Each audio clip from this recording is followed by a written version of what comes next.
Hey y'all, welcome to another episode of U.S. History Made Plain. I'm a high school history teacher trying to make history as fun and interesting for my students as possible. Okay, so it's taken me a little time to do this new video because apparently on this app, when you talk about Civil War, you talk about war, it takes a long time for it to be reviewed. So my other video didn't come up for a little bit, but I'm gonna keep going with it because I am doing these videos in chronological order. I've had some people ask me to do things that are coming up in the future, which I will get to, but I wanna go in order. So now we are finally in the thick of things with the Civil War.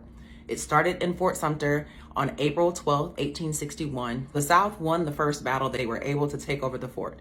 So now Lincoln has to make some real big decisions as the newly elected president. But he is a newly elected president in a position that no other president has ever been in before. So he's making some decisions that rub some people the wrong way.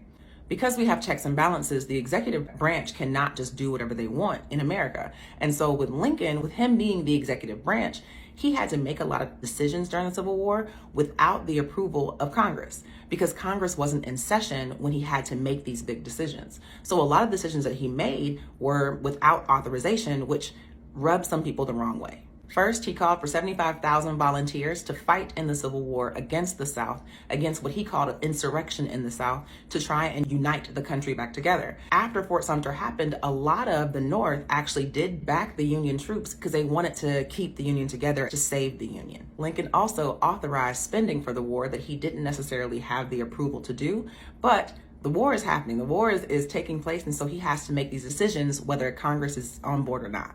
And third, which I personally feel like is the biggest one, he suspended the writ of habeas corpus. Let's talk about this for a second. So the writ of habeas corpus is when someone is arrested, they have the right, per the Constitution, they have the right to know why they've been arrested, and for whoever it is who arrested them to prove that they are actually guilty and prove that they are being held for good reason.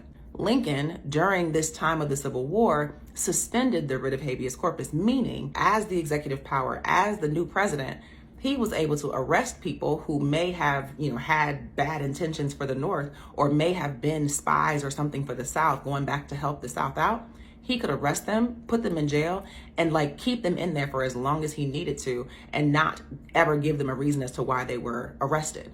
So if someone was for the South and they happened to be in the North and they were arrested in the North, Abraham Lincoln allowed them to be in jail for the entire time of the war if he wanted to, for however long he needed to, that served the purpose of the North for the war. And so some people really thought that was wrong, and they were looking at Abraham Lincoln like, yo, you can't just do that. You can't just make these decisions. We put you in as president, but not to come in and become a tyrant and do whatever you want. And Abraham Lincoln's looking like, yo, this has never been seen before. Has any other president ever gone through a civil war? If they haven't, then I don't want to hear y'all mouth, because I'm trying to save y'all. I'm trying to save the Union. My whole goal is to preserve the Union, and I don't have time to be dealing with spies and dealing with people who don't have the Union's best interest in mind. And so I will get rid of them any way that I need to, and I need y'all to be quiet because this is my job and this is what I can do. I have that power right now. So some people were like, yes, okay, Lincoln. And some people were like, he about to take over. He about to do too much. He's about to do whatever he wants. And that's kind of scary because he has that power right now.